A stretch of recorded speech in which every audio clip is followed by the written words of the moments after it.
ICEEE 2023, hosted by Chitkara University, the best university in the North India, and organized by ADSRS, Education and Research Foundation. Publication is sponsored by CCIS Springer Nature.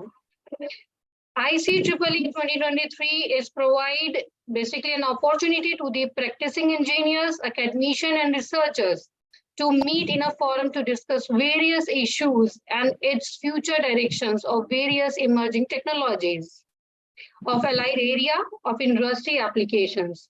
The conference aimed to put together experts from the relevant areas to disseminate their knowledge and experience for the relevant future research scope. So with this aim, I, Dr. Garima Shukla, on the behalf of ICEEE Organizing Committee, pleased to introduce our Day 2 first keynote speaker, Professor Wisław Pawlowski, University of Gdańsk, Poland. Thank you very much. Yeah, Professor Pawlowski is a professor in the Department of Mathematics, Physics, and Informatics, University of Gdańsk, Poland. Dr. Pawlowski worked at a Faculty of Mathematics and the System Research Institute of the Polish Academy of Sciences, Warsaw, Poland. He has an MSc degree from the University of Poland, a PhD from the Institute of Computer Science of the Polish Academy of Sciences. His originally research interest centered around semantic methods and applications of logic and computer sciences, formal modeling and specification of software system. More recently, Sir, main interest have been in a designing and implementation of large-scale heterogeneous distributed system, including the Internet of Things and the practical aspects of semantic technologies. So, it gives me an immense pleasure to welcome you, Professor Pawlowski, in the 4th International Conference of Electrical and Electronics Engineering for the keynote speaker, as a keynote speaker on the topic of managing the edge cloud continuum. So welcome you, sir. Thank you very much. I'm really honored to be able to speak at the conference. As you already mentioned, I'm coming from, or my main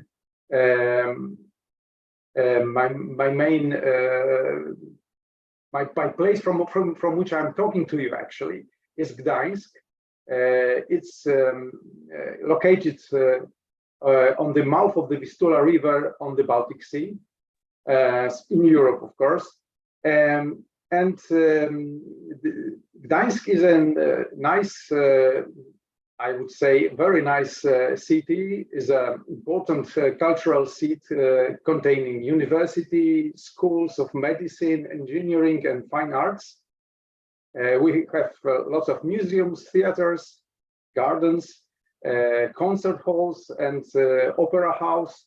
So whenever you will have opportunity, please visit us and you will see for yourself if you like the place.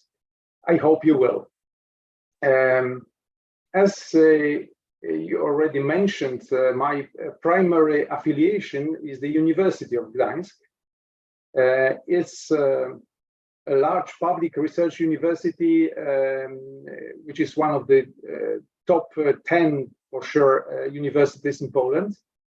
We have modern infrastructure that has been developed in recent years, principally through financial support obtained through the European Union programs. We have new faculty buildings, laboratories, and everything is provided with state-of-the-art equipment. On these 3 pictures that you can see are some of our buildings. Actually, the picture on the left is a picture of the Department of Computer Science or Informatics, as we call it in Poland. And the window that is pointed by the arrow is my window, actually, in that building. Okay, so that's all for my introduction or for my auxiliary information about Gdańsk and Gdańsk University. As already has been mentioned, I'm also employed by the Institute of Systems Research of the Polish Academy of Sciences in Warsaw. And today's talk has been prepared, or the research that is behind this talk has been carried out in cooperation with a colleague of mine from the System Research Institute, Professor Marcin Paprzycki. So I'll be talking about Edge Cloud Continuum. What is Edge Cloud Continuum? I hope I will be, probably most of you already know this term, but just in case, I will introduce it in a moment. So I would like to talk about okay. The research that I'm presenting is also carried out within a European project, a huge actually European project called ICEEE. We have lots of partners. Some of them are logos of these partners are visible on the slide at the moment. So ICEEE project is an interesting project, which I will also shortly describe in a moment. So let's start with a bit of let's call it prehistory. Some of you may know, maybe some of you also may remember the era when the real computing was carried out through mainframes. These were fully centralized computing centers utilizing powerful, at least for that period of time, computing equipment. But the most important part of it, which I'm trying to stress, is that mainframes were isolated things. They were completely centralized computing centers, let's say. Then, as we all know, the personal computing era started, and it was a huge change because many computing tasks could be realized at home simply. So if you didn't have huge needs, you didn't need a really powerful computer, then you would be perfectly fine with utilizing your own PC at that moment. Next important point in time was the invention of internet. It was the first time where people were able to freely communicate and exchange knowledge and exchange data through omnipresent network. It was also connected with invention of several important protocols that stand behind these possibilities that internet brought. Of course, when the internet was already there, people started to use it for their own purposes, and many services and infrastructures were coming. Then, at least from my point of view, another breakthrough or another important event came, which was the virtualization. Because the computers connected to the internet became powerful and more powerful, they were able to virtualize themselves in a sense, because virtualization, as you know, is an idea to present a virtual computer as something you can simply use as the real thing. So we could abstract the hardware, and thanks to this abstraction, we can much more flexibly approach our needs, or fulfill our needs. So the virtualization was very important, and it was the foundation for what came next. And it was the birth of cloud. Cloud computing was a huge thing, and still to some extent is, but we got used to it, and we already utilize cloud services without really thinking of them as something special.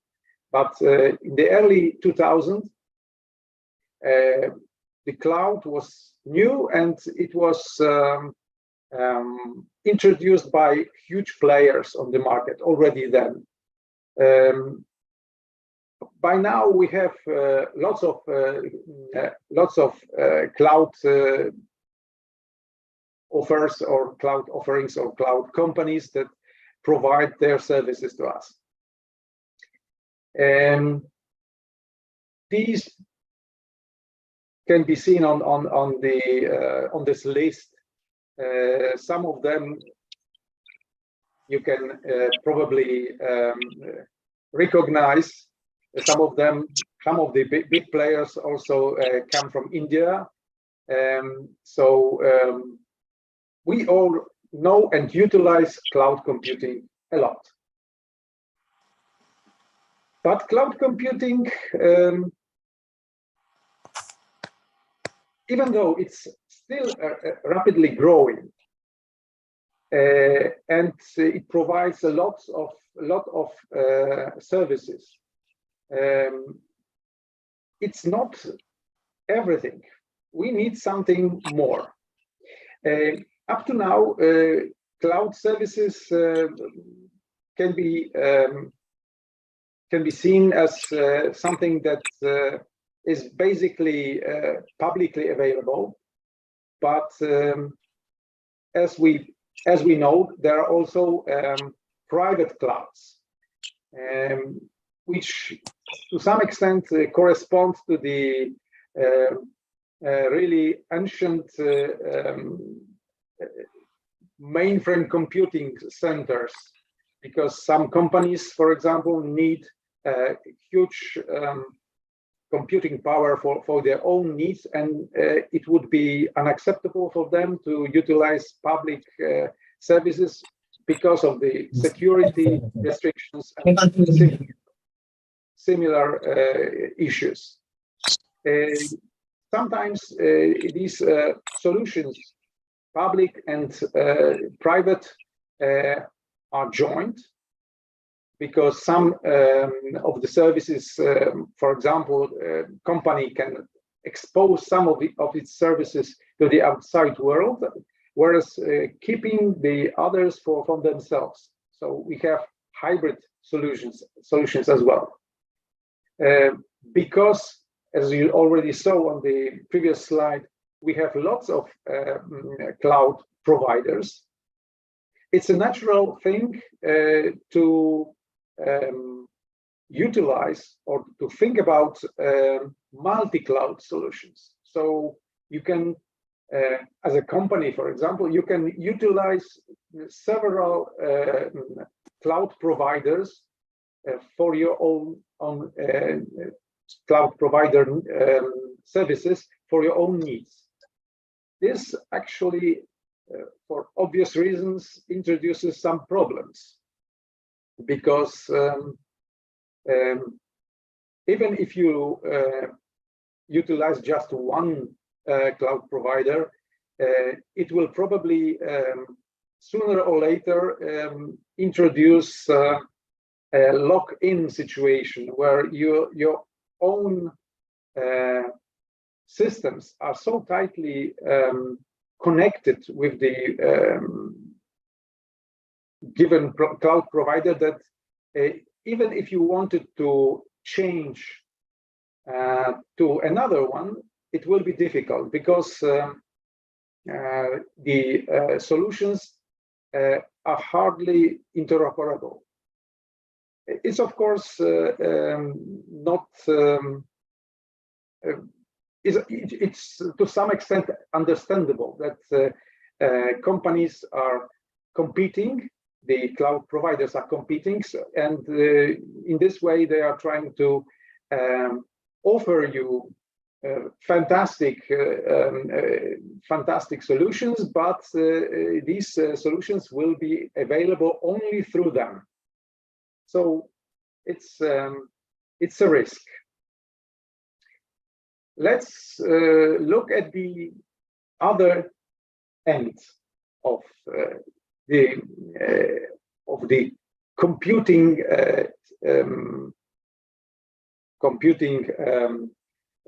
horizon, let's say. From some time, we have already computers in many places where we, or in many devices in which we are using every day. Here we have an example of a car, which typically has several, at least, computers, dedicated computing devices on board. But cars are not, of course, they are not the exception. They are rather a rule. It's a rule that such solutions are employed in many devices that we use every day. So these small computers that we even don't know that we use are an example of the edge solutions. The edge solutions are small computers utilized in everyday in the equipment that we use every day. Not only such equipment that ordinary people use, but also industry uses a lot of such small computers, and we have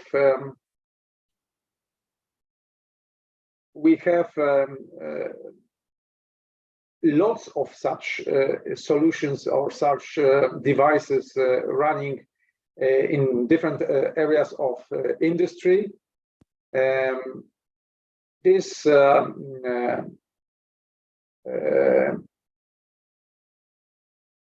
picture shows us the forecast for the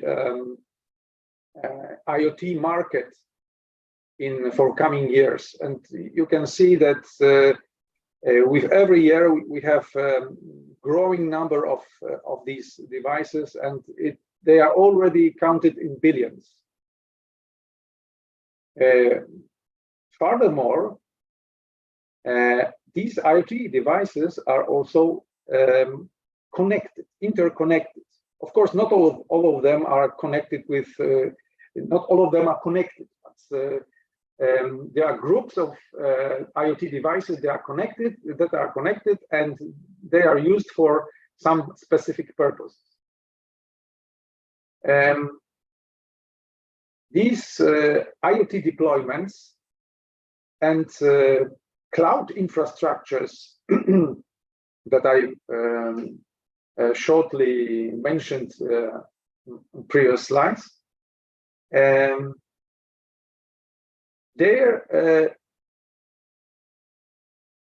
are the two extremes of the computing landscape that we see today. let's look at a simple example. In some places or some areas on the Earth, we have a serious problem of earthquakes. And in such places, it's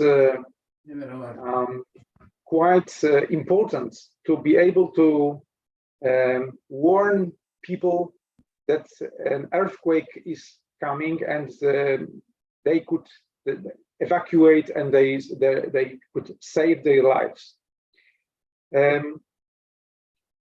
It's pretty standard that in such places or such areas, there are lots of sensors that can help foreseeing coming earthquake. Such sensors can emit data, then they can emit warnings, and these warnings have to be transmitted somewhere and compared to other data coming from different sensors, and on this basis, an earthquake forecasting system can judge whether the earthquake is really coming, or, for example, a sensor has failed, and that's why it's sending some strange data. Typically, these solutions utilize cloud infrastructure. So the sensor data is sent to the center, or this central processing unit. This central processing unit accumulates thousands or millions of such signals, and on this basis computes the current status of the earthquake forecast. It's of course possible to use this architecture, and it has been used for many years, and it's okay to some extent, but it introduces some latency, some latency that is not strictly necessary from the point of view of our needs. Another approach would be not exactly cloud-oriented, but rather edge-oriented, where we have, again, we have the same sensors that are gathering data from in the field, let's say, but this data is not sent directly to the cloud service, but it's processed locally, and it can be later on sent to the central server, which monitors the whole country or even a larger area.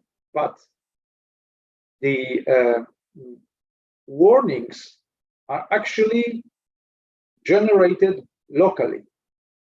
So the latency problem is not even not if it's not eliminated, it's minimized. This simple example shows the two extremes. Actually, we have even at the moment we have some nomenclature that introduces some in-between infrastructures between edge and cloud. Some researchers say that we have 3 tiers: edge, fog, and cloud. Others are introducing other tiers like far edge and edge, Fog is also sometimes divided into several different tiers.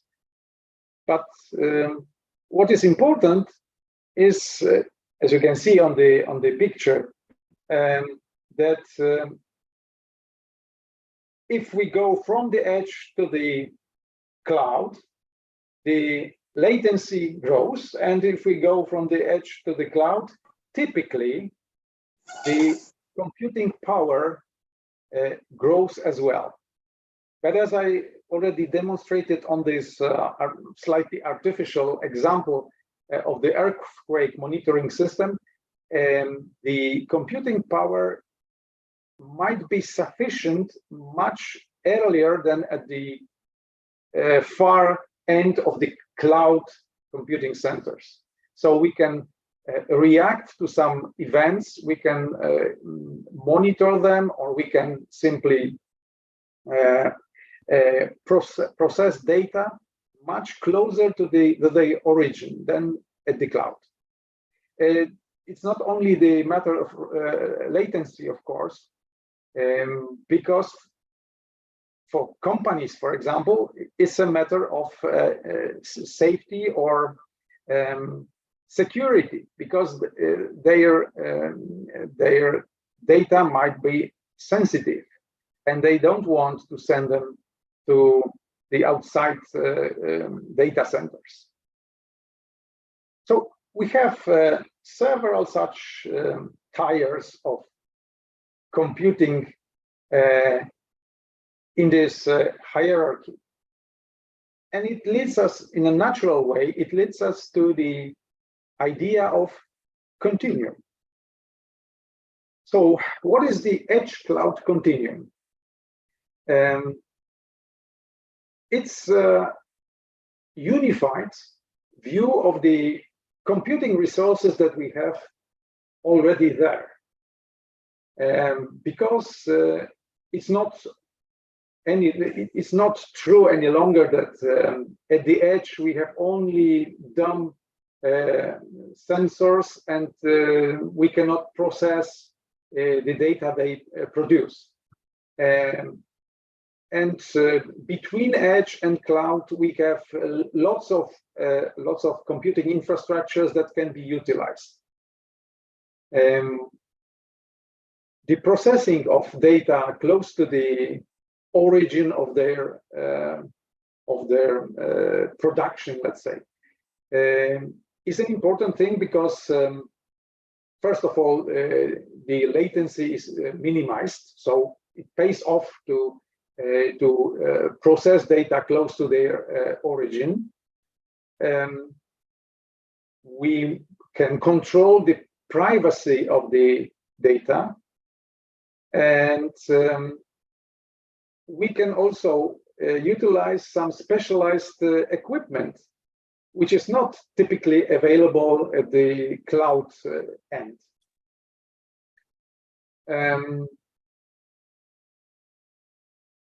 What is a problem at the moment is that even though we have these all these infrastructures that underpin the potential continuum, we are not able to fully utilize it, because the hardware is there, but there is no software to take advantage of this distributed and highly heterogeneous hardware. Let's look at it in a more graphical way. So we have this continuum starting from, let's say, far edge, because I think it's the most far edge that people were considering, and ending at the cloud. The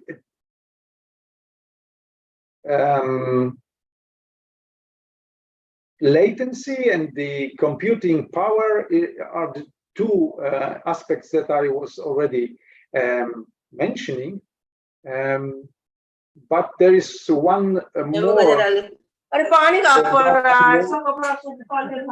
aspect that I should mention, then that the more we go to the edge, the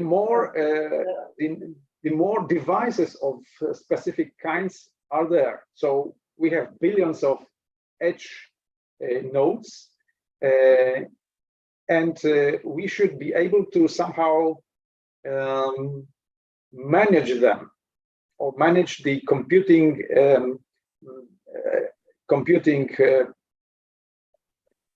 possibilities that they provide.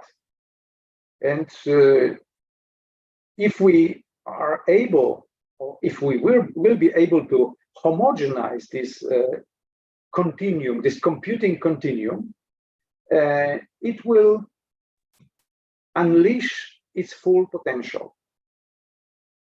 So that's exactly what ICEEE tries to do. ICEEE, the project that I already mentioned, tries to do. It's trying to level the edge cloud continuum. So in a sense, we are trying to hide the heterogeneity of the computing continuum in such a way that it will be possible to utilize the continuum as a huge computer with quite dynamic job orchestration, let's say. It's not only like an ordinary computer where you where the operating system changes or utilizes different computing cores and switches tasks. Here we have slightly similar situation, but it's much more complicated because of the heterogeneity and distribution, of course. That's why the ICEEE project has introduced a notion of computational fabric. It's something that is meant to cover this heterogeneity and provide the computing infrastructure to the user. So what is the computational fabric? This abstraction allows us to manage the computing resources across the continuum. What's obvious, it should support dynamic allocation of resources. It's like for ordinary computers, where some hardware resources are allocated for specific tasks, like computing cores, for example. But furthermore, in the case of computational fabric, we need to seriously take into account reallocation of computing tasks or parts of the computing task, because many, if not most, of today's computing tasks are distributed. So that distributed task sometimes has to be reallocated. Because we want to see the computational or computing fabric in a uniform way, the resources behind it will be homogenized, and they will be seen as artifacts or abstract resources. They can present many different things, like the things at the far edge or edge, they can represent some regions, as we call it, within IROS. They could be, for example, groups of sensing devices. They could also represent software artifacts like applications. They can represent the whole systems of platforms. They can also represent various services. So artifacts are the basic abstraction that we can utilize within IROS. From this point of view, the earthquake detection example can be depicted using this notion of artifact or region. There's nothing has changed here, but we can see that for example, we have regions that all are overlapping, which means that regions are really abstract thing and they are virtual. It's not something, it doesn't have to be physical division of resources into regions. It's probably quite understandable that such virtualization might be useful. So looking at the IROS way of handling things, IROS will enable to define the configuration needed by application that a user wants to deploy, and it will transform this configuration requirements into a running deployment. This deployment will be dynamic in a sense that it can be relocated if needed, and will utilize the computational fabric as the computer that we are using. It's all, up to now it looked very simple and rather obvious. But if we look at the details, then we will soon discover that there are some subtle points that we have to tackle. First of all, the computational fabric is actually multi-stakeholder.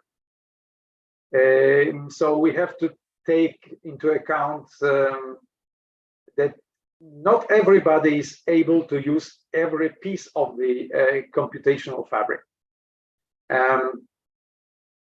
So we have actually two, actually it was already here, that we have as IROS Core. IROS Core is something that will offer such policy-driven control over computing tasks. So we can define and configure our task and then tell IROS Core to deploy it. Of course, it needs for deploying it and to supervise the running tasks, IROS Core needs various kinds of registries that that will be used throughout the execution of tasks. It's pretty complicated, but is doable, and we are very much advanced in implementing this idea. The IROS Core, of course, needs cooperation from this lower, from the machine, so from the computational fabric. And there is a bidirectional link between these two abstractions. What is maybe important to note is that our meta operating system, because that's what AEROS actually is, utilizes some pretty advanced AI backed mechanisms to optimize and to manage the task relocation and allocation work. If I wanted to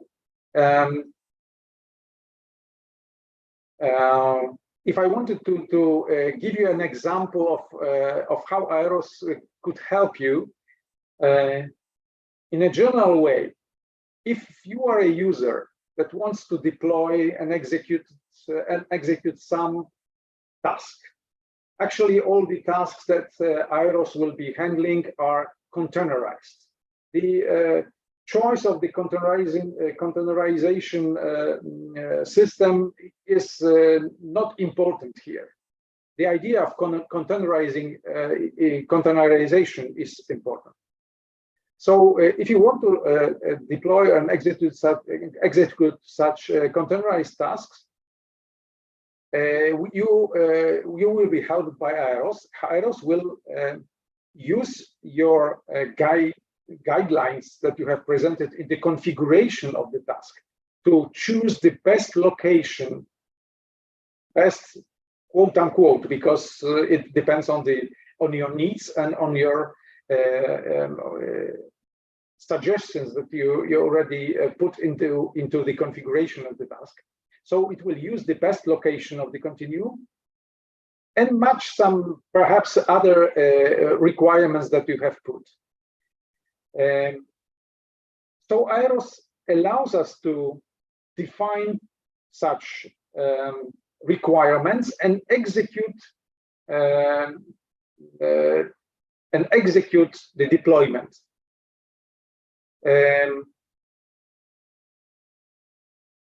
So, because I'm about to finish my talk, because it's already 45 minutes. In conclusion, AEROS is a project that aims at creating a meta operating system that will hide the complexity of the edge cloud continuum from the user and allow the user to execute their probably highly heterogeneous and highly distributed jobs on this computational fabric, as we call it.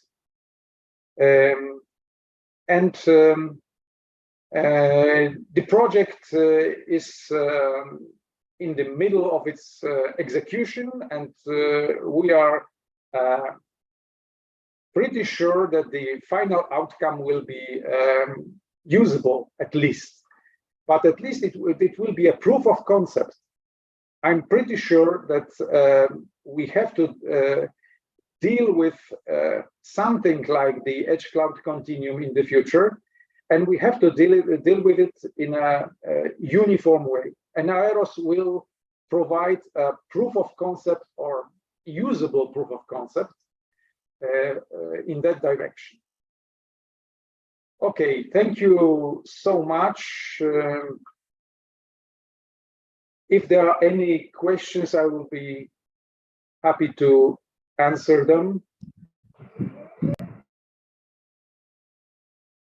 Thank you, sir. If anyone want to ask any question from sir, please ask.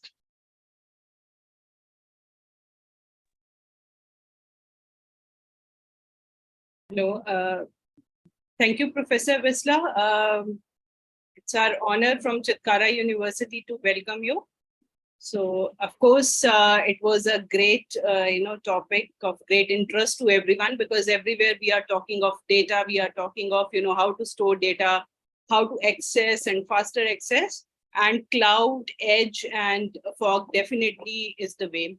But just from my curiosity, because I am dealing with the networks and I'm working on the vehicular networks. So just for my curiosity, because we are moving from centralized computing to again a distributed, you can say, with the help of edge computing.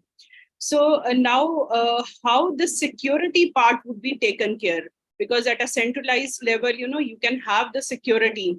So that is possible. But when it is a distributed one, at the different places, how the security of data will be ensured? I mean, this is going to be a challenge for everyone. So if any specific measures are being taken for that, so that we would like to know. Yes, you're absolutely right. Security is perhaps the central point of this problem of distributed computing. The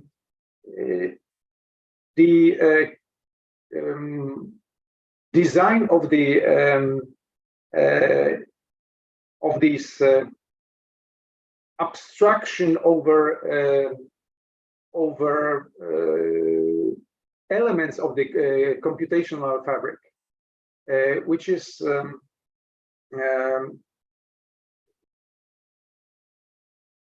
in a sense, we want to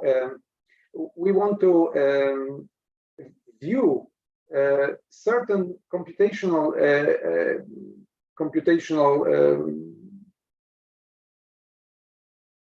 assets as a single entity. So the computational fabric consists of many such entities, and these entities, of course, have to be managed. And these managing parts of the IROS core and IROS computational fabric sources, CF, they utilize various more or less standard ways of handling security with certificates, primarily to decide whether a given user has real access to given computational resource.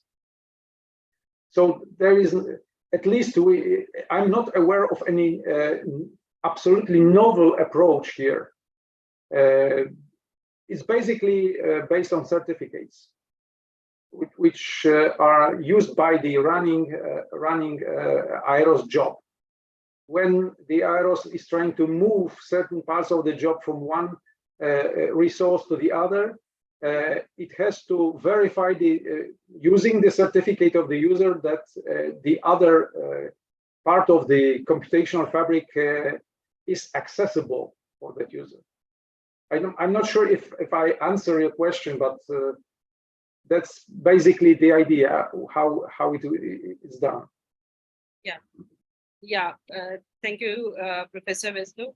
But the only concern, I mean, moving into this direction of a cloud, again, there are a lot of challenges that are coming along with the easy solution, to access the data. So that is one challenge. And thanks for telling us about the university, and the Poland, of course, is a nice place. And we would definitely would love to collaborate with the university with kind of research that is happening over there. So thanks for a wonderful session. Yeah, thank you. Welcome, and you're welcome to visit Gdańsk. It's a beautiful place, really. Definitely. We at Chitkara University definitely will collaborate with the university, and we always focus on research collaborations and all. We'll take it further for sure. And thanks for taking out time for your keynote session. And it's open for it's open for questions to others. Sir, I have one question. This AROS user stories is also used for 5G and 6G cloud computing? Yes. Okay, 5G and for sure. Okay. Thank you, sir. You're welcome. Now, anyone want to ask any question? Just another simple one.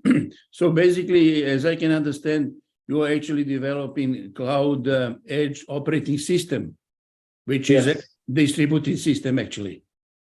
Yes, highly distributed. Yeah, and see, operating system is management in computer system. That's okay. And where is the top management? Sitting on the cloud, I guess. And subsystem are those. Yeah, yes, there is no way around it. We have to have something the entry point to the operating system, right? And that's what is called Aeros Portal, in a sense, and it's a cloud-based infrastructure. But that is the place where you supply your computing needs, where you define your requirements and press the button to execute, and perhaps gather monitoring from the running application. Okay, that's the last one. So in the past, we were talking about internet computing. How do we relate this to internet computing? Everything is on internet. Is it subsystem of internet computing, or how do you call it? I would say it's another view of the same thing, because we all know that we have the equipment and we have the possibilities, but we are not able to manage all the possibilities and the equipment that we have. And Aeros is a way of looking at the problem. I hope it will be a good example of such a system. I'm not sure if there are any other projects that are going to the same direction. At least we are not aware of them. But for sure, in the coming years, we will see a lot of effort in this direction. Okay, if I say dziękuję and bardzo dobrze, should I translate? Your Polish is absolutely fantastic. I'm blown away. I spent 1 month in Poland. I have my work experience in Krakow. I really enjoyed. I didn't tell that yesterday. Thank you very much. I really like. I'm impressed. Dziękuję for the great presentation. Thanks a lot. Dziękuję bardzo. Thank you. Thank you. Thank you, sir. Thank you so much for your wonderful insight in the cloud computing. Thank you, sir. Thank you very much. Thank you. Thank you, Professor Weser. Thank you very much. Okay, now the next keynote speaker we have the Professor B.K. Panigiri from the IIT Delhi. Professor Panigiri is a senior member IEEE, received the PhD degree in a power system from Sambhalpur University. He was a lecturer with the University College of Engineering, Sambhalpur. He has been an associate professor with the Department of Electrical Engineering, IIT Delhi. And presently, he is leading as a professor in IIT Delhi.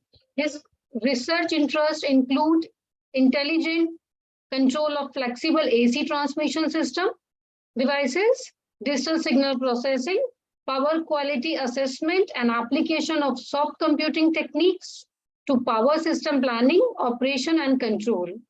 So welcome you, sir, in the 4th International Conference on Electrical and Electronics Engineering, ICEEE 2023, for the keynote speaker on a topic, computational intelligence with engineering applications. Welcome you, sir. Thank you. Am I audible? I hope I am audible. Yes, sir, you are audible, sir. Okay, so now my slides are visible to you? Yes, sir. 1 minute. Okay. So very good afternoon to all of you. And I'm happy that exactly we are starting 5 minutes before the scheduled time. This is a good scenario. And I'm thankful to all the organizers of Chitkara University giving me an opportunity to present whatever work we have done. Because I am basically an electrical engineer and my hardcore research is the power system. I look into the power system and gradually I have converged towards something, the AI, ML application to various engineering problem, including biomedical engineering and the power engineering. and to some extent the fault diagnostics in different components of the power system, like whether it is a motor or transformer or something like that, or the human body. So today I will talk up at the time is 1 hour, almost 45 minutes. I can talk up about the AI application in various domains on the smart grid. So if you look into this computational intelligence or artificial intelligence, the vertical of this is quite, let me take a laser point. Okay, so this is the 3 different verticals under this AI umbrella or CI umbrella. So one is the neural network, which is quite old. And if you talk of this neural network, many researchers are working on this neural network at present. Okay, and if you look into the earlier neural network structure, those structures are definitely very shallow in structure. They are not deep. Nowadays, we are going for the deep structure of the neural network, having many number of hidden layers.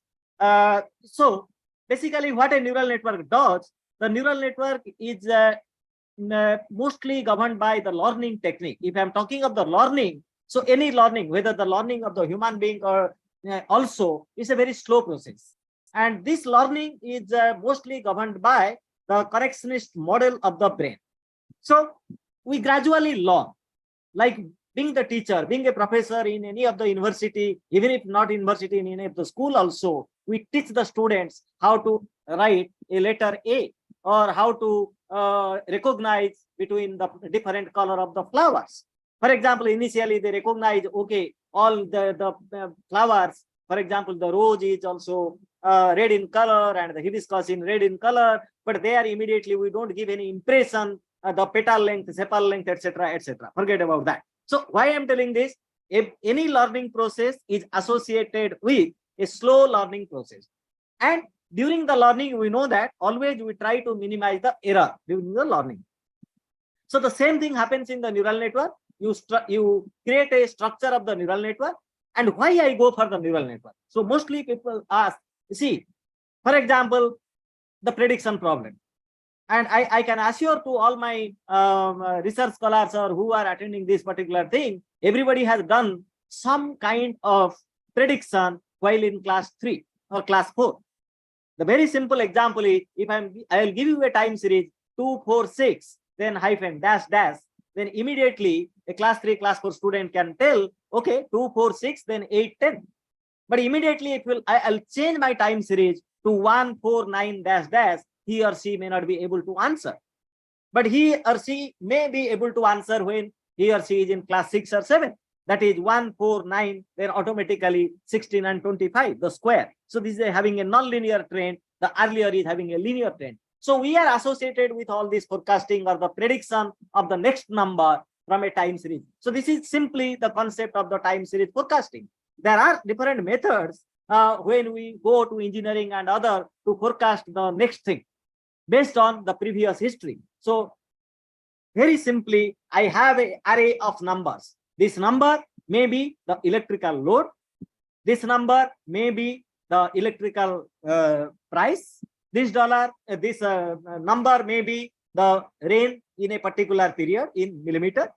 So if I have some previous history, so in electrical engineering, a lot of application of this forecasting is there.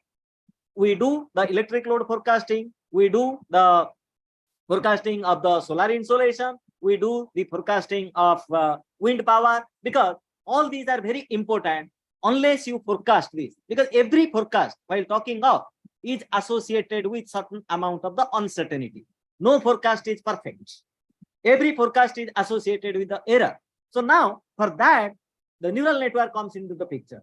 Another important thing also regarding this neural network. If I'm talking of any electrical system, electronic system, chemical system, mechanical system, or whatever, mostly my system can be modeled by a set of mathematical equations. These mathematical equations may be integral differential equation, or if you will differentiate it further, you will get a set of differential equation, a set of algebraic equation, which may be linear or non-linear. That means I understand the system, I can model the system, the researcher can model by it a mathematical equation, or they convert it into the Laplace domain by S domain. So you may use the block diagram. So any system can be modeled. But there are some systems which can't be modeled. I don't know about the ABCD of the system. But what I know, the system itself is a black box. But I know that if certain number of inputs are given to the system, this is the output. So instead of knowing the dynamics of the system, I know about the behavior of the system to certain patterns, to certain inputs. So there are a set of input patterns corresponding to each individual input pattern. There is an output pattern. So basically, I want to find out what the system is. So that is the system identification from a set of patterns. So I can identify the system from those patterns, or it is a pattern recognition. If these are the pattern given to the system, these are the output. If any unknown pattern now comes in, the new pattern, so what will be the output? So this is a pattern recognition problem where we train the neural network with a known set of the patterns, and arbitrarily one pattern is given, your weights are randomized, the pattern number 1 is given, the weights are randomized, so the output which you are getting is O1. But you know for that the targeted output T1. So T1 minus O1 is your error. So when I want the system should learn for this particular pattern, this is the output. So the initial error, whatever you are getting, you want to minimize the error. And you know the very fundamental concept of the minimization is take the derivative. So why there is an error? Because the weights are not perfectly matched. So for that, the weight updation is required. So to bring the error to 0, you take derivative of the error del of E with respect to del W, each individual weight, and backpropagate that error so that the weights will be updated. So this is basically the gradient based learning, because my learning is based on the information of the gradient, that is the slope, how this error is changing with respect to the W. So that gradient is backpropagated. So this is a backpropagation learning. Basically, we know for the feed-forward neural network, FFN or PNN or RBFN. But gradually, people are doing a lot of new variety of the neural network, like your support vector machine, the extreme learning machine, the random forest, the other type of functional link neural network, etc., etc. So I'm not going into the detail of this, but the very fundamental concept of the neural network is the training, the learning process, and the minimization of the error during this particular process.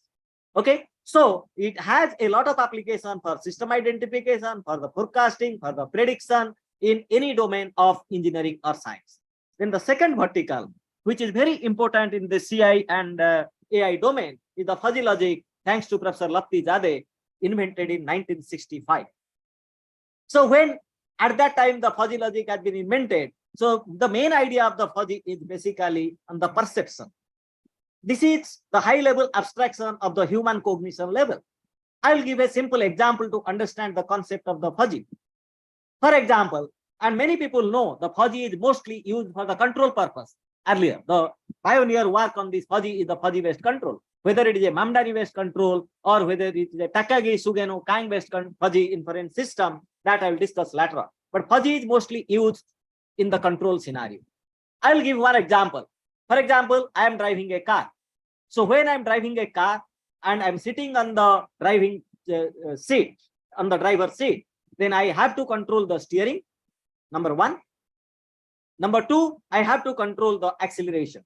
So accelerator and steering control are the two important things to drive a car. Now, what is my target? My target is to park this particular car where I am a driver in between two already parked cars. So if two cars are already parked, then I am not getting down from my vehicle, measuring by a measurement tape what is the distance between the two cars. The answer is 5 meters. The length of my car, 1.5 meters. Yes, the logic tells me there is enough space. I go to the driver's seat, put the formula S equal to ut plus half at square, which I have learned in basic science. And accordingly, I am putting the accelerator on, and accordingly, the angle theta of the steering wheel. Nobody does it. I am not taking a decision for the control based on the crisp measurements. So how I drive my car? I just look back. I feel myself, my cognition level. Yes, there is enough space. So this particular word, the linguistic variable, yes, there is enough space, driving me to drive my car and park it. So the same thing may vary from person to person.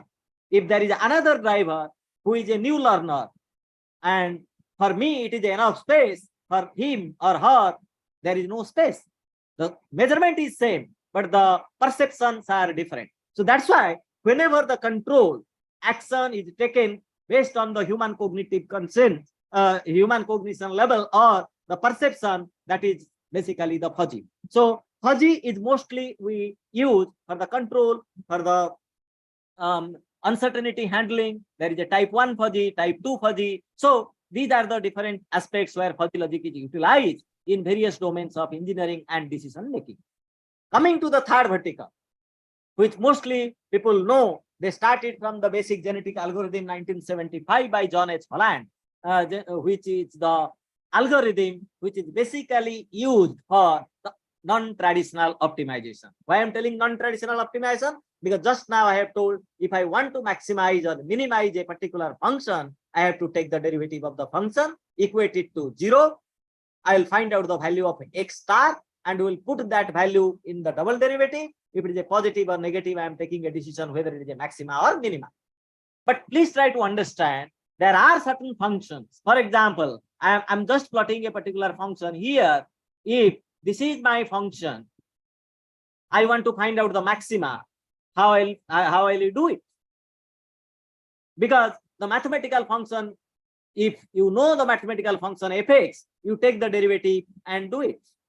But I know when till the class 10th, the derivative of sine x is cos x, the derivative x to the power n is nx to the power n minus 1. But instead of that, I have to write an algorithm which will find the x star for which the function is maximum or for which the function is minimum. If I want to do that, then what exactly I am doing? I know I want to optimize fx in a range of x lower limit and x upper limit. So if I know that this is the x lower limit and this is the x upper limit, so in between these two limits, I am randomly generating a solution on my own guess. That is the initial guess of the solution. So let the initial guess of the solution is x0. So once I am getting the initial solution x0, or I can tell x1, then I am evaluating the function at that particular initial guess, which is giving to me fx1. Then I am incrementing x1 by a small increment del x. So a new solution is generated in a deterministic manner from the old solution x1 by a step size del x. So please try to understand, I am searching for the optima, maxima or minima, but the search is progressing in a particular direction. I will tell that what is that direction, but the search is guided by a law. That is, I am generating a new solution x2, which is nothing but x1 plus del x. So del x is the step size. So based on the del size, x2 is generated. You are evaluating f of x2.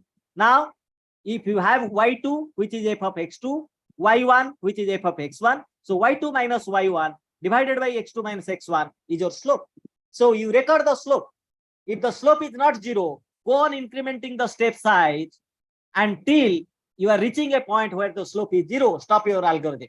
So this is a simple traditional search algorithm to find the maxima or minima of a function based on the information of the slope. So either it is a gradient ascent algorithm or gradient descent algorithm to find the maxima or minima. So you can write this by any programming, a small program, and you can do that. But where is the problem? The problem lies here if your function is having multiple maxima or multiple minima. So such a function is known as multimodal function. So if there are multimodal functions, there are many peaks in that particular function, then your traditional search technique, for example, if you start from this initial guess, you may stop at a local maximum. If somebody is taking this initial guess, he or she will stop at this maximum. If somebody is taking this is the initial guess, he or she will stop at this. So this particular function having 3 maxima, but this is the global maxima. So by a traditional method, I may or may not reach at the global maxima. So that's why there are evolutionary algorithms, swarm intelligence based algorithms, which are non-traditional search algorithms, where rather than a single agent is finding the solution, there are multiple agents are involved in searching the global optima. So this coordination among the multiple agents is governed by the nature, the algorithm. Like in genetic algorithm, you produce a set of offspring, a set of new solution from the old 2 solution, that is the parent, by the natural crossover and mutation. In particle swarm optimization, you generate a new solution from another group of solution in a cooperative manner. Is a cooperative agent. So that's why this is a swarm intelligence. Swarm is a collective noun where a particular task is achieved by n number of agents collectively. So whether it is a particle swarm optimization, whether it is ant colony optimization, whether it is artificial bee colony optimization, whatever may be, where the colony or bacteria foraging, bacteria colony or whatever, maybe there are enough algorithms which are existing in nature. So how will you, so that's why all these evolution are very slow process and stochastic process. They do not obey any particular movement in a particular direction which is governed by the information of the gradient. So either you have single objective optimization, or you have multi-objective optimization, or you have many objective optimization. I'm sure many of the researchers are working in those areas, either single objective, multi-objective, many objective optimization. And if you look into the power system problem, the problems are enormous.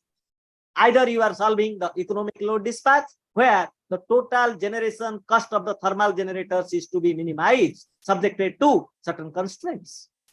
Or you are doing an optimal power flow, or you are doing the placement of the renewable generators in an existing distribution system to minimize the total loss. It is a single objective. Or you are doing a demand side management. In a demand side management, you have a distribution grid. There are multiple power generation systems, but mostly I'm not touching up the generation system. I'm touching up the half the load can be adjust themselves with some incentives, so that whenever there is a peak, the peak will be reduced.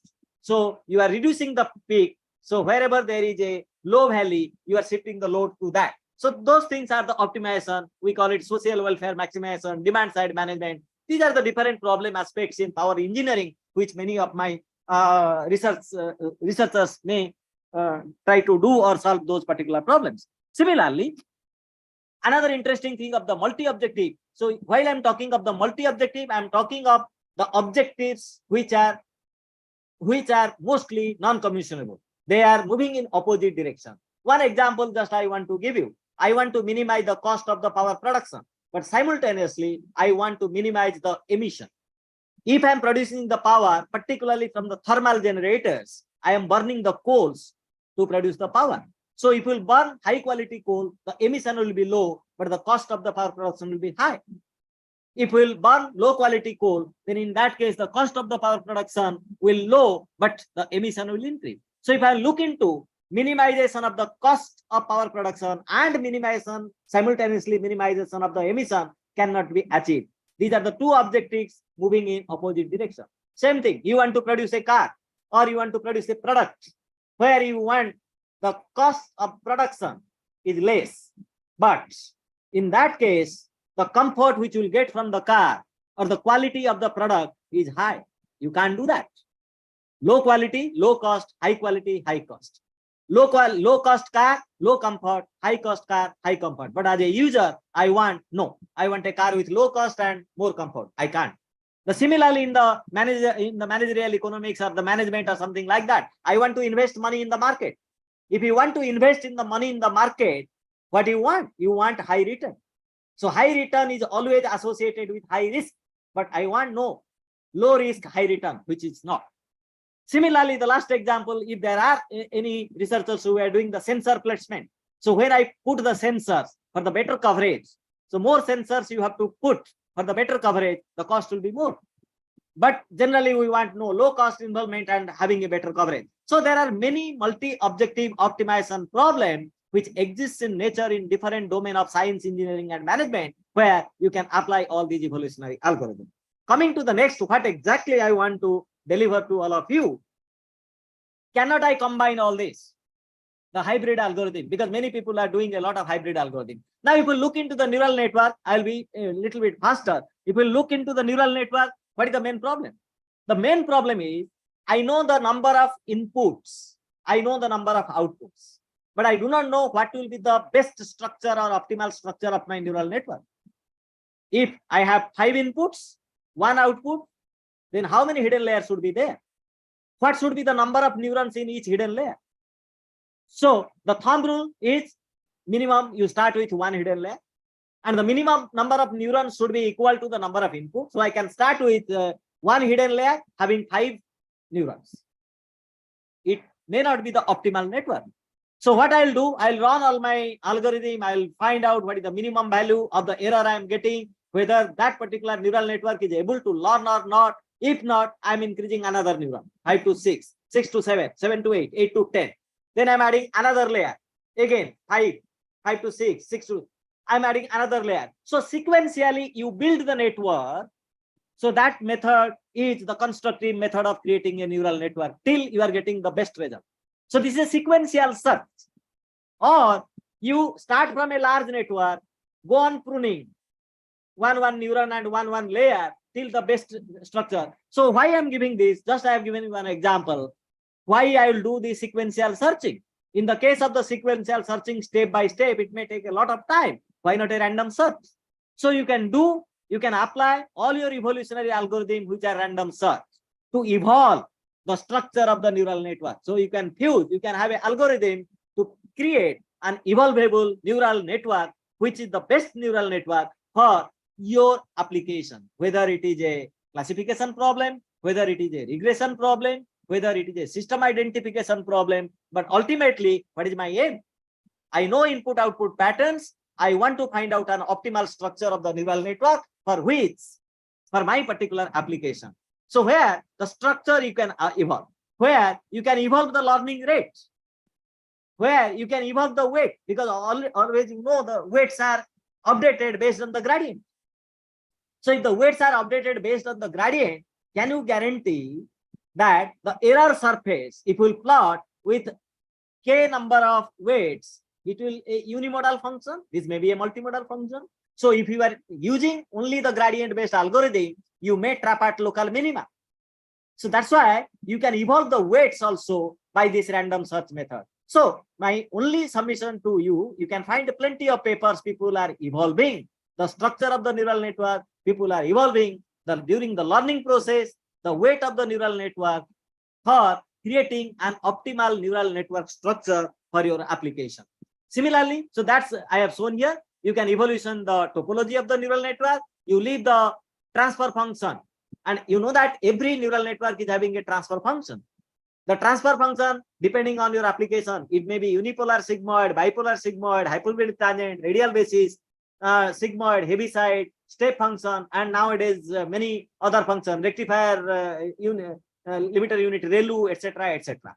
So that's why you can evolve the transfer function also. So the more and more you can go on adding the things to make a optimal mix of the transfer function, of the structure, and of the weight updation of a neural network by means of a random search algorithm.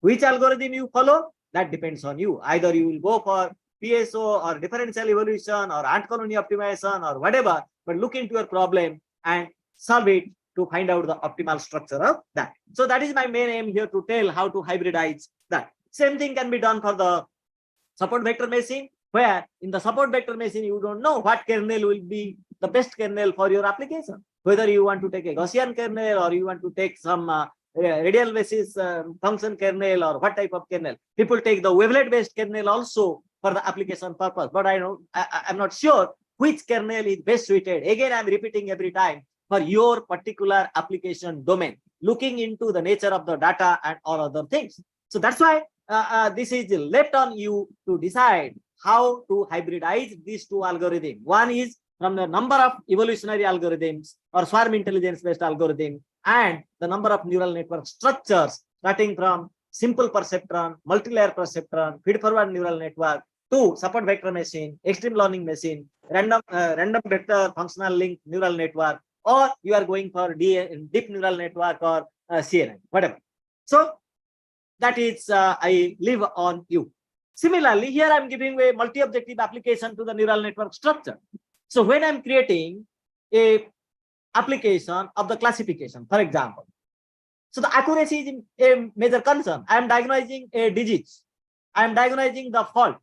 So this is an offline application. Try to understand. So if the application is offline based on the information of various data, based on the information of various parameters of my body, whether it is a temperature, blood pressure, my ECG, my EEG, whatever, the doctor is taking a decision.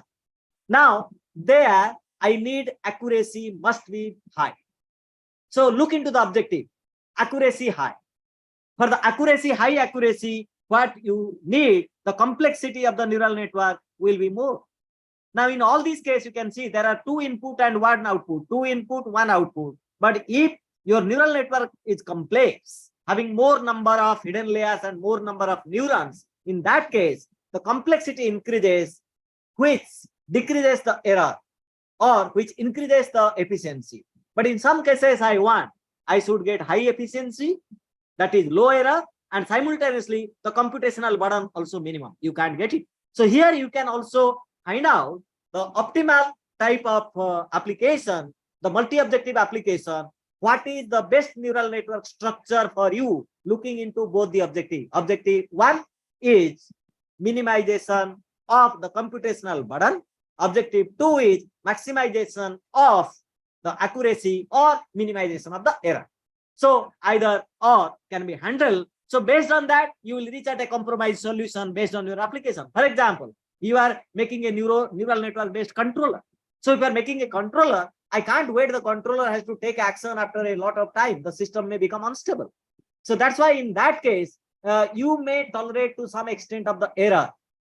But in the case of the diagnosis, you may not tolerate some extent of the error. So please try to understand, based on your application, you have to find out a decision making where people use the fuzzy decision making, which of the n number of structures which is available to you is the best for you. Okay, so that's why the same you can extend to your random forest or decision tree. The lower is the structure of the tree, your error will be more, and this one, the error will be more and the accuracy will be less. But for this structure, the accuracy will be high and the error will be less, but the computational burden gradually increases. So these are the some example of the multi-objective optimization.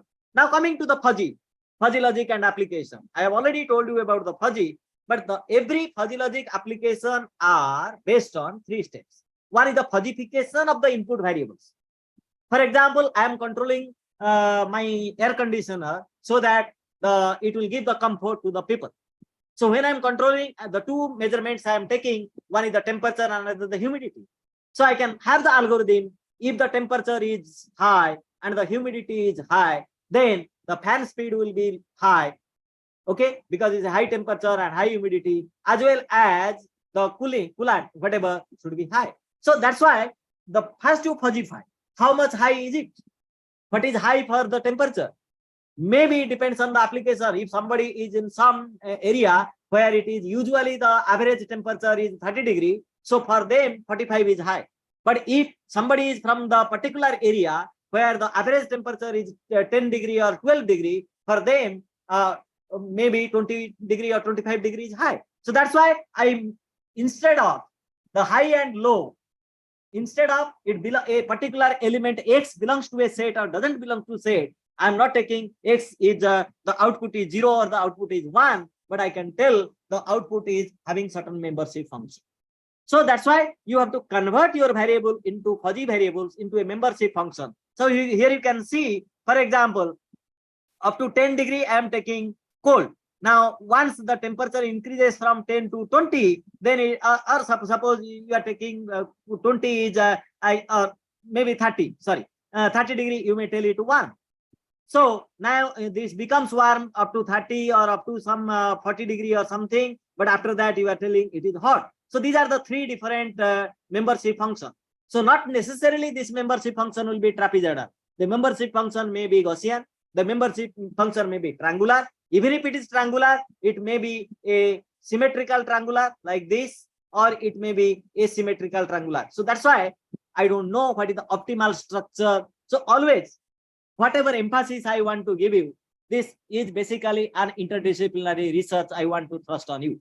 Somebody may be very strong in neural networks, somebody in fuzzy logic, somebody in evolutionary algorithm. So now I am trying to fuse one with the other, sitting 2 together and deciding a new area of the research where you can solve certain engineering application problem.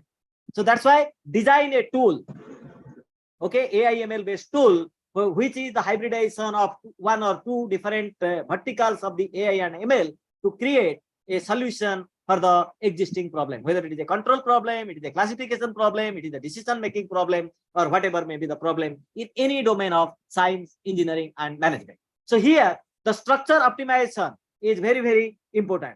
So that's why the third important thing I want to tell you, if somebody has worked on particle swarm optimization, you know that we start from a random search. There are many agents, they search for the global solution. So initially, there are 10 agents at 10 places, then they have to move in the search space to find the global optima. So when they move, this is basically, I want to give you only one liner.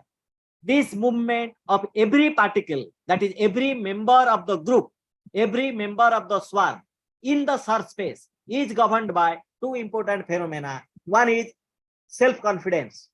That is, can I go to the global optima? Can I be the topper in my class when I will be in 4th year of engineering? The other one is the social interaction.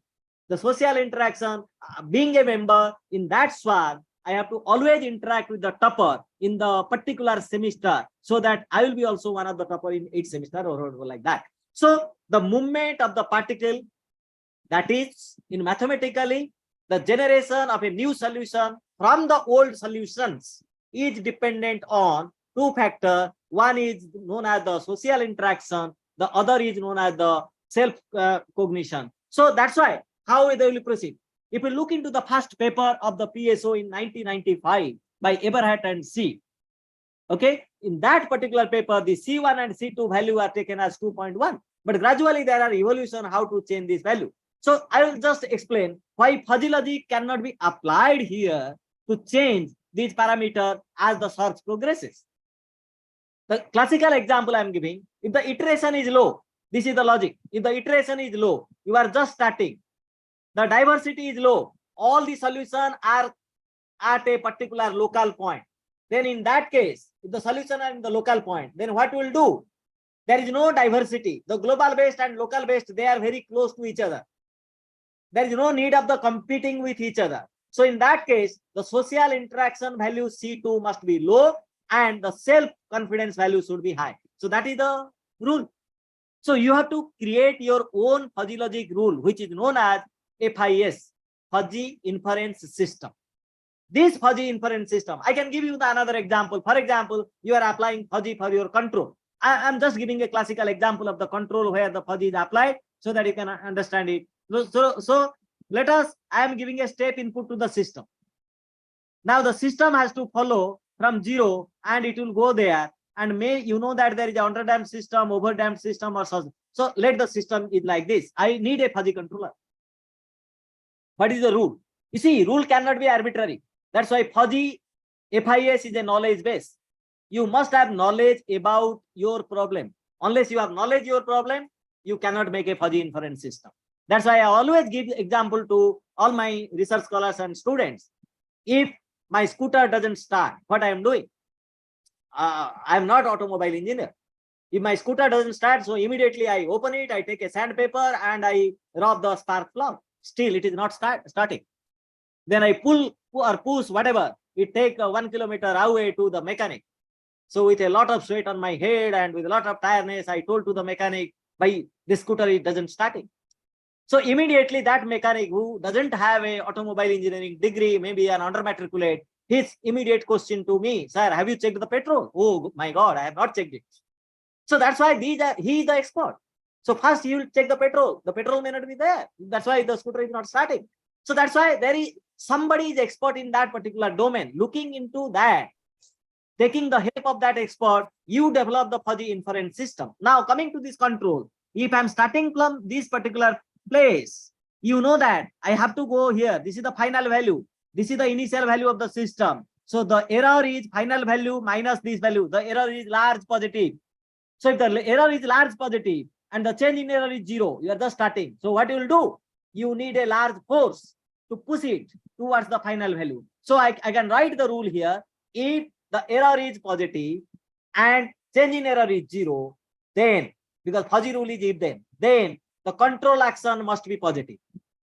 Clear? This is very good. Fine. If now you are nearer to here, the error is 0. The change in error will be maximum because 1 minima, you know, sign cost.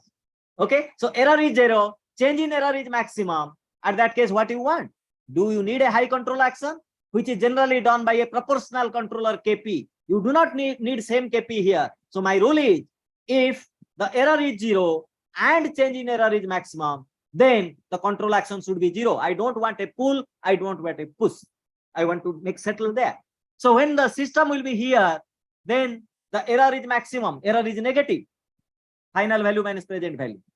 Error is negative, change in error is 0 because it is maximum. Then in that case, you need the control force, but in the opposite direction. Then instead of the pull, the push should be maximum. So you must understand how to write the fuzzy rule base. So that is my fuzzy rule base for this, to update the particles in the surface. Okay, so I hope you understand this particular concept of this PSO. So the rules are, if iteration is low and diversity is low, then C1 is high and C2 is low. So by this means, I am updating the parameters of the PSO, because many times, many research scholars they ask, there are enough algorithms. As already I have told you, you have a particle swarm optimization, you have your let us genetic algorithm, you have differential evolution algorithm, you have ant colony algorithm, you have honeybee algorithm, or a lot of algorithm in the name of every creature in the world existing. Wolf algorithm and pigeon algorithm, so many algorithms are there. But every algorithm is governed by a natural law, what is happening in the system. Like bat algorithm, they emit a frequency, based on that frequency they move. The ant algorithm, the ants move in a particular path. If they move on that particular path very often, like we find the shortcut during our school days, the shortest path to reach, and initially there was no path, but everybody tries to go that becomes the shortest path, so the pheromone concentration will be more. So based on those, you do the evolution, or you find a new solution from the set of old solution. Coming to the next, so I have just given you how the neural network and evolutionary algorithm, the fuzzy evolutionary algorithm, to tune the evolutionary algorithm, the fuzzy logic can be taken care of. Now I'm giving few engineering application. I'll limit it to just so that everybody can understand, because these applications are pertaining to the integration of renewable energy sources, because many research scholars are working when you are integrating a new renewable energy source like solar or a battery storage system, which is not renewable, but your wind system, a renewable system, to the existing distribution system. Then this is optimization algorithm. The question is, I have, for example, I have these this is the system. To this, either I'm putting a photovoltaic array, or a small hydropower generator, or a fuel cell based generator, or you have storage or micro turbine. So this is a microgrid structure. The question is, how much should be each power, where it should be placed. So that is the problem. That's why this is an optimization problem. I'm just going directly into the problem, so that I'll tell you just something. This is an existing system. If we look into this is an existing system, this is your substation. So from the substation, there are different feeders. So this is all the loads are connected to this. So this is a IEEE 66 bus system. So the loads are connected to that. 69 bus system, the loads are connected to that. Okay. So if the loads are connected, then all the current are coming from this. So if all the current are coming from the substation, you will find a current here, then there your KCL, these are the current. Then again, this is the current, some current will go like this, some will like this. So ultimately, in every section of the line, there is a loss, that is I square R loss. So I want to find out the total loss in the system. So you run the power flow, distribution system power flow, that is forward sweep or backward sweep algorithm, or the tanks algorithm, those who are working on that. But for general perception, I run a load flow algorithm. If there are loads at each node of the system, this is the basic electrical engineering, then certain current is flowing in the line. Because of the resistance of the line, there is a I square R loss. So what is my objective now? The objective is to put a source among these 69 candidate solutions, to put a source. So if you want to put a source, if you will do the traditional search method, what you will do? You put a source at 2, run your algorithm. Again, let us the source is 0.1 megawatt to 10 megawatt.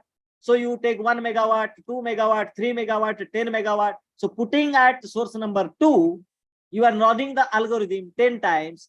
Okay, 3, 10 times. 69 means, so 68 into 10, that is 680 times you have to run the algorithm to find out what is the best location and what is the amount of that particular generation, so that my system loss will be minimized.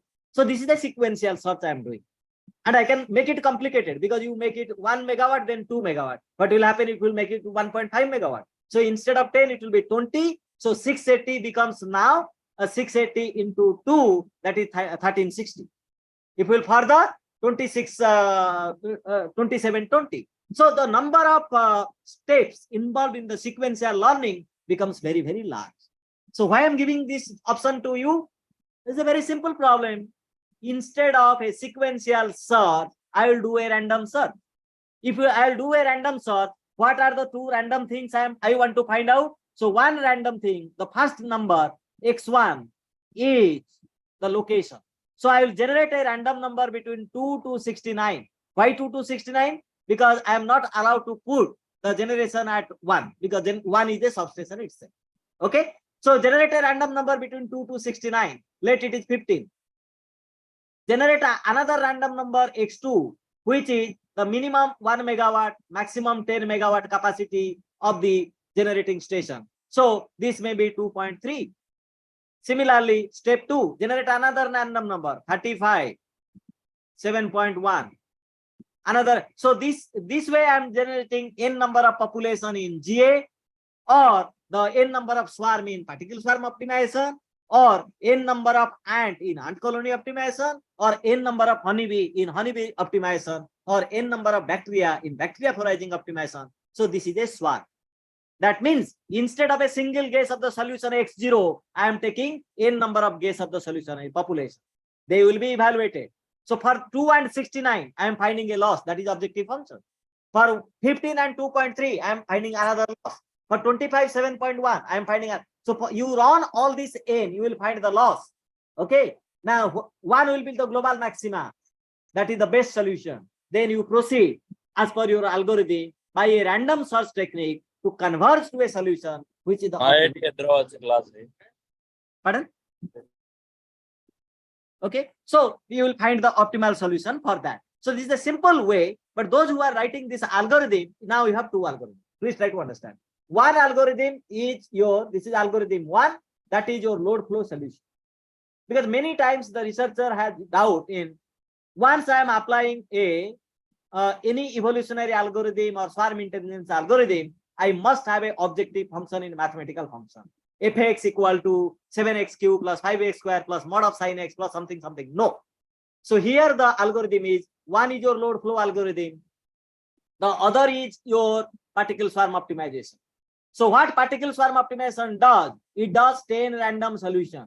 Every random solution will pass into the load flow algorithm. The load flow algorithm will run. First particle will go.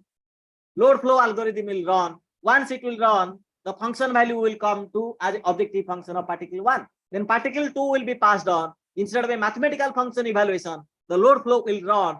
The loss value will come as evaluation of P2. So likely it will go. So please don't have in your mind always I need a mathematical function to be optimized. No.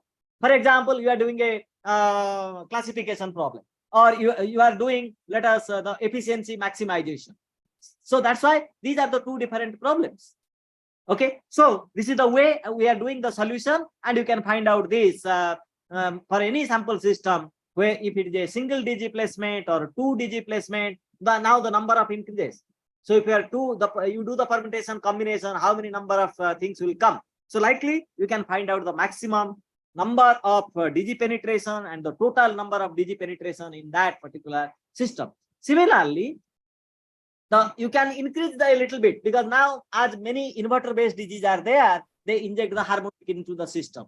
So you may increase your objective, not loss minimization, but also the total harmonic distortion in the system should be minimized. So that's why the optimal DG capacity is determined at the selected location by considering the power quality limit. The power quality limit is there should not be any voltage deviation more than 1.5 per unit. There should not be the total harmonic distortion as per the IEEE standard. Okay, so that's why those are the objectives. So you have to make your problem more and more realistic rather than solving some mathematical problem which is just assigned to you. People test, because when you test your algorithm, you test with the mathematical test bench function. But when you are applying it to a certain problem, look into the need of the problem. You may not accept any solution arbitrarily, which is not satisfying your constraints to the particular system.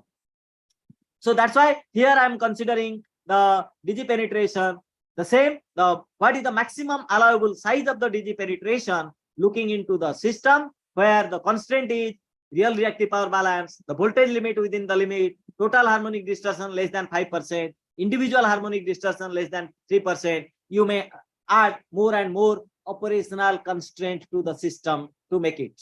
So these are the algorithms we have solved, and we have found out what are the, and these are producing different research papers and all these things. This is one of the problems just I given to you. Similarly, we have done some issue with the protection coordination, because once you put on this DG, the protection of the system is a challenge. If the protection of the system is a challenge, you have to look into that. So my only submission to all the researchers, two things you look into.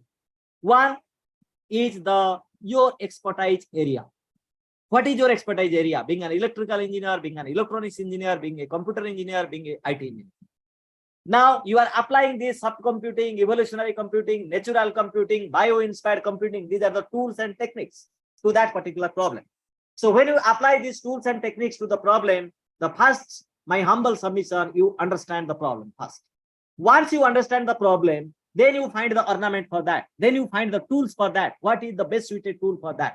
So that is the main way, looking into your research domain and looking into what you have achieved. Either you are doing something new on the problem formulation of your domain, then please do that and submit it to the respective journals which are focusing on your research topic. Or if you are developing new algorithms which are tested on a old set of the problems, then you may submit it to some other journals. So that's why you will find there are dedicated journals to each domain of engineering, science, or management. But you have to be very cleverly look into how your research is fitted to that particular journal. Okay, so that is mostly I'm talking to the young researchers who are doing the research in those particular area. So now see, I'm putting the DG, looking into the loss minimization. The objective is satisfied. I have published a paper, but I am not bothered at all by putting this DG how much problem I am creating for the protection system.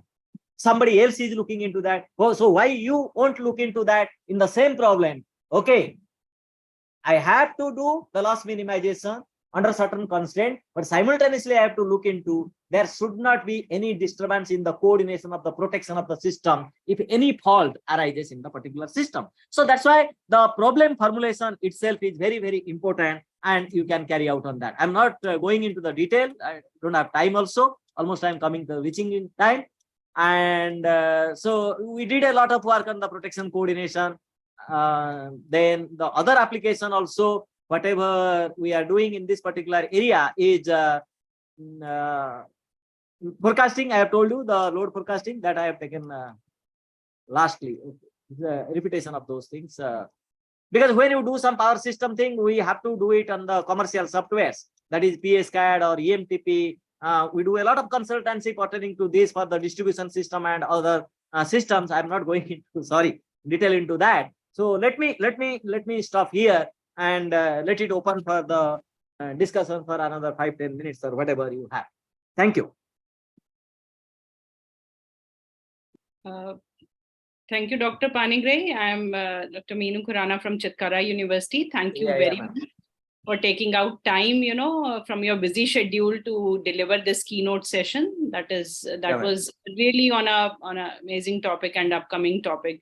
So just one question, coming into my mind, we are talking of hybrid algorithms, like you said, Yes. evolutionary algorithms, and definitely we cannot find a solution which can be, worked out from a single algorithm and all. Yeah. But now when we talk of the explainable AI or the trustworthy AI, so won't it become more challenging when we are talking of hybridization? Because once we develop, some algorithms which are trustworthy AI, or some tools, which can check the trustworthiness. So once we go into hybridization, there will not be any standardization, you can say. So every time this field is going to evolve, So Yes. I am anticipating some challenges in that. So how Definitely. you can deliberate into this? Yeah, definitely. You see, when you are making a hybridization, you see, I always give this example. In the name of hybridization, don't do hybridization. So being a person from, let us, East India, I am from Odisha, I like rasgulla and I like rice. It doesn't mean that on the top of the rice, I will put rasgulla and hybridize it and take it. It doesn't fit in. So when people do hybridization, you have to be very careful during this hybridization. The nature, the law on which you are working should not be violated. And that there comes this trustworthy, and you have to explain this. This hybridization is really the hybridization which will lead to your maximization of the result. So that's why this is also the very important. The blind hybridization doesn't give you anything. I'll just give you an example, not to be quoted anywhere else, not to be recorded here. Because long back I got a paper to review. They call it the cat swarm optimization. So my basic objection to this particular one is, what is swarm? Swarm is a collective intelligence, the collective work. But when I saw the name cat swarm, this immediately strike to mind, and I recall back to my grandmother telling me the quarrel between the two cat and ultimately the owner is the monkey. So that's why don't do something which will just diverse. But of course, there are many problems. Swarm is a swarm. But look into where the swarm or collective behavior is taking. So you are correct in this sense. And similarly, also now we are working on, and many of my collaborators were working on, not only this trust or the explanation of AI, the AI for security and security for AI. Because cyber security is a much more concern. I with Professor Dipankar Dasgupta of Memphis, we are working on this AI for cyber security and cyber security for AI, because you do a lot of intrusion detection, anomaly detection, everything using all these AI based techniques, including all the algorithm which I have explained you. But the reverse is also true to some extent. So this is a quite interesting one. We have to look into that while hybridizing the explainable capability of the AI and the trust of these AI applications. Yeah.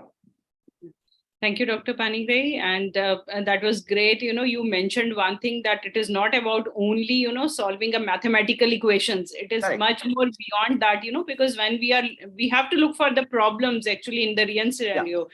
We don't start with any mathematical equation. It is just, we take that what should be the solution, and then we formulate, some equations for that. So that is very important to know. Actually, ma'am, what happens, let me tell, if there are any young researchers, what they do, when you will look into any evolutionary computing journal or something like that, where new algorithms are taken up, there is a standard procedure. All these algorithms has to be tested with mathematical test bench functions. So you have to test with, there is a Congress on Evolutionary Computation, CEC. Every year, there is a challenge.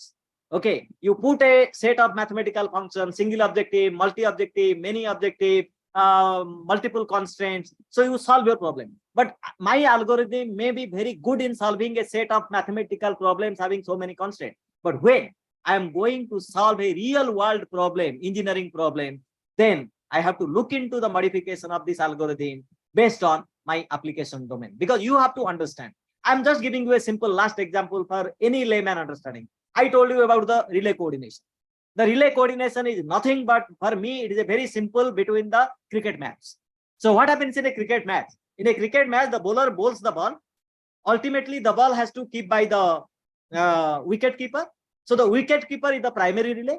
If he fails, the third man has to catch it. He's the secondary, the backup relay. So now, see, if we'll solve it an optimization problem, the operation of the backup relay time minus operation of the wicket keeper failing to catch. Okay, there is a time limit. So that time limit should not be greater than equal to something, or should be greater than equal to something. Okay. So now when I'm putting this, the time of operation of the backup relay minus time of operation of the primary relay should be greater than 0.3. इसका मतलब यही है. The simple thing is, if the wicket keeper fails, then the third man will run. Otherwise, wicket keeper catch the ball, why the third man will run? So that is a very simple understanding of this logic. If we will solve it mathematically, my logic in the mathematics is the T of the backup relay, TB, minus T of the primary relay, TP, is greater than or equal to 0.3. I have seen many researchers publish the paper. Is what 3600 is greater than 0.3 or not? Definitely. So the time of operation of the backup relay minus time of operation of the primary relay is 3600 seconds. It satisfies my mathematics. From mathematics point of view, I am getting the result. Nobody can challenge. But if you come to the real power system field, okay, the wicket keeper fails. After 3600 seconds, 1 घंटे के बाद third man दौड़ रहा है to catch the ball. So this is the scenario. So that's why my humble submission to all the researchers, when you are solving a practical problem of your domain, you are the expert. Okay, so you have to formulate the problem so intelligently, so clearly that you see, all of you are doing research. So you have to look into what is happening in earlier papers. If you have to find out there is something, then a new direction or new idea can be originated to proceed further. Thank you. Yeah, thank you, Dr. Panigrahi. I mean, well said. It is all about solving a practical solutions and think from that perspective and not going to mathematics first of all. So thank you very much. And we are really honored to have you on this portal here today. So now the house is open for questions. Thank you. Yeah, any question if I can take? Yeah. Yeah, any question from anyone?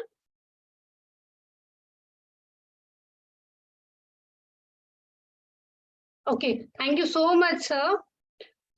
Now, on the behalf of the IEEE 2023, I would like to congratulate all the organizing committee members for the successful completion of day 1 and day 2 keynote sessions of 4th International Conference of Madam, we have technical sessions.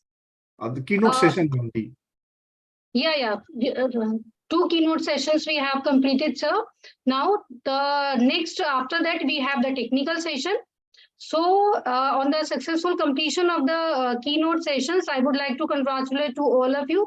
So, thank you so much for your contribution, authors, and thank you so much, Meenu Khurana, ma'am, Vice Chancellor of Chitkara University, for the continuous support for the keynote sessions. And now I would like to inform all of you, please resume to your technical sessions and kindly join your respective technical sessions. Thank you, Garima. Thank you. Thank you, ma'am. So all authors are requested to move into your respective session. Kindly note, this is the main window. Please move into your respective session. Please click on the breakout tab. At the bottom of your window, you'll find breakout rooms. Please click on the breakout room and move into your respective room. We have 4 parallel sessions, SD5 to SD5, SD5 to SD8. It will be running parallelly. So please move into your respective session.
You are viewing breakout room SD8 join. जैसे एक बार match करना जरा हर्ष.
Fire.